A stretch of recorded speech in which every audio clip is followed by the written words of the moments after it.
વેપારીને ઘરે બોલાવી મહિલાએ દરવાજો બંધ કરી કપડાં ઉતાર્યા. હની ટ્રેપમાં ફસાવતી ટોળકી આ રીતે ઝડપાઈ. સુરતમાં પાલના જૈન વેપારીને ઘરમાં જૈન મંદિર બનાવવાનું હોવાનું કહી ઘરે બોલાવ્યો હતો. બાદમાં મહિલાએ રૂમમાં કપડાં ઉતાર્યા. તે સમયે જ 12 થી 3 લોકો આવ્યા હતા, જેથી ફસાયેલા વેપારી પાસેથી 17 લાખ રૂપિયાનો તોડ કરાયો હતો. સમગ્ર મામલે વેપારીએ પોલીસમાં ફરિયાદ આપી હતી, જેથી હની ટ્રેપમાં ફસાવનારા 4ને નવસારી નજીકના એરુ ગામના કેવલ ફાર્મ હાઉસમાંથી ઝડપી લેવામાં આવ્યા હતા. વેપારીને ફસાવ્યો. આ કેસની વિગત એવી છે કે 38 વર્ષીય જૈન વેપારી નવયુગ કોલેજ સામે રાંદેર રોડ પર રહે છે. પાલના વેસ્ટર્ન અરેનામાં તેમની જૈન ઉપકરણની દુકાન છે. તેઓ ધાર્મિક ક્રિયા માટેનો સામાન તેમાં વેચે છે. સોશિયલ મીડિયા પર દુકાનની જાહેરાત સાથે વેપારીએ પોતાનો અંગત મોબાઈલ નંબર પણ મૂક્યો હતો, જેના આધારે વારંવાર એક વ્યક્તિના મંદિર બનાવવાને લઈને ફોન આવતા વેપારી વચ્ચે સમય કાઢીને લોકેશનના આધારે તેના ઘરે ગયા હતા. વેપારીને હની ટ્રેપમાં ફસાવ્યો. વેપારી ઘરમાં મંદિરનું માપ લેવા ઉપરના માળે આવેલા બેડરૂમમાં રહેલી મહિલાએ દરવાજો બંધ કરી દીધો હતો. બાદમાં પોતાના કપડાં ઉતારવા માંડ્યા હતા. આ જોઈ વેપારીએ પૂછ્યું, આ શું કરું છું? હું ખોટી જગ્યાએ આવી ગયો છું, મને જવા દો. આવું કહીને હજી વેપારીએ દરવાજો ખોલવાનો પ્રયાસ કર્યો ત્યારે મહિલાએ તેને ધક્કો મારી બેડ પર પાડી દીધો હતો. ત્યારબાદ ત્યાં 3 અજાણ્યા પુરુષ બેડરૂમમાં પ્રવેશ્યા હતા. પોતાની ઓળખ પોલીસ તરીકે આપી હતી. તમે કૂટણખાનું ચલાવો છો એમ કહી ધમકાવ્યા હતા. એક શખ્સે વેપારીને ગાલ પર તમાચો પણ મારી દીધો હતો. પોલીસ કેસ કરવાની ધમકી આપી પતાવટના 15 લાખ માંગ્યા હતા. સગવડ થાય તેમ નથી એવું કહેતા વેપારીના મોબાઈલમાં HDFC બેંકની એપ્લિકેશનમાંથી બેંક બેલેન્સ જોયું હતું.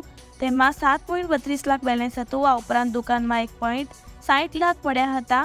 ક્રેડિટ કાર્ડમાંથી 1,40,000 એમ કરીને 10 લાખની વ્યવસ્થા કરી આપવા જણાવ્યું હતું. 17 લાખ પડાવતા ફરિયાદ નોંધાવી ટોળકી દ્વારા અવારનવાર રૂપિયાની માંગ કરવામાં આવી હતી, જેથી કંટાળીને વેપારીએ 17 લાખ ગુમાવ્યા બાદ પોલીસમાં ફરિયાદ નોંધાવી હતી. પોલીસે ફરિયાદના આધારે તપાસ હાથ ધરીને હની ટ્રેપમાં ફસાવનાર ટોળકીને નવસારી એરુ ગામ ખાતે આવેલા કેવલ ફાર્મ ખાતેથી લાખો રૂપિયાની મત્તા સાથે ઝડપી પાડી હતી.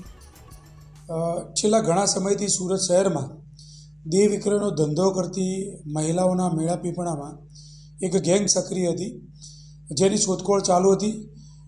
ગત તારીખ 29/3/24ના રોજ જહાંગીરપુરા પોલીસ સ્ટેશનમાં એક ગુનો દાખલ કરવામાં આવે છે, જેમાં ફરિયાદી પોતે જૈન મંદિર બનાવવાનું કામ કરતો હોય એને પોતાના ફ્લેટમાં બોલાવી અને બેડરૂમમાં મંદિરનું માપ લેવાના બહાને અંદર બોલાવી જે મહિલા છે એ નગ્ન થઈ અને જે આરોપી આવેલ છે એના તોડ કરવાના બહાને જે ફરિયાદી છે અંદર ઘૂસતા 4 ઈસમો અંદર ઘૂસી જાય છે. એમાં એક પોલીસના સ્વાંગમાં, એક પત્રકારના સ્વાંગમાં ₹17 લાખની માંગણી કરી અને બળજબરીપૂર્વક 17 લાખ રૂપિયા કઢાવી અને આરોપીઓ નાસી જાય છે. જે ગુનાની માહિતી ક્રાઇમબ્રાન્ચને મળતા ક્રાઇમબ્રાન્ચ પણ એની વોચમાં હતી. જે મુજબ નવસારીના કેવલ ફાર્મમાંથી આ 4 આરોપીઓને પકડી પાડવામાં આવેલ છે, જેમાં રમેશ, રાહુલ, માયા અને કેતન આ 4 આરોપી પકડી પાડવામાં આવેલ છે. જેમાં રમેશ નામનો આરોપી છે પોલીસનું કાર્ડ રાખી અને ફરિયાદીને ધમકાવી અને પૈસા પડાવવાની એમઓ એની છે.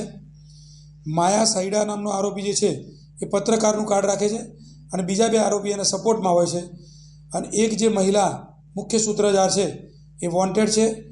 એને પકડવા માટેના ક્રાઇમબ્રાન્ચના પ્રયત્નો ચાલુ છે.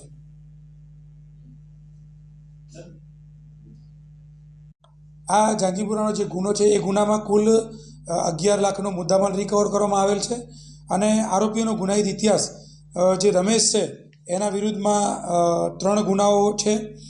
જે આરોપી રાહુલ છે એના વિરુદ્ધમાં 5 ગુનાઓ દાખલ થયેલા છે અને જે માયા છે એના વિરુદ્ધમાં 1 ગુનો અલગ અલગ પોલીસ સ્ટેશનમાં આ 3 આરોપીઓના વિરુદ્ધમાં ગુનાઓ દાખલ થયેલ છે.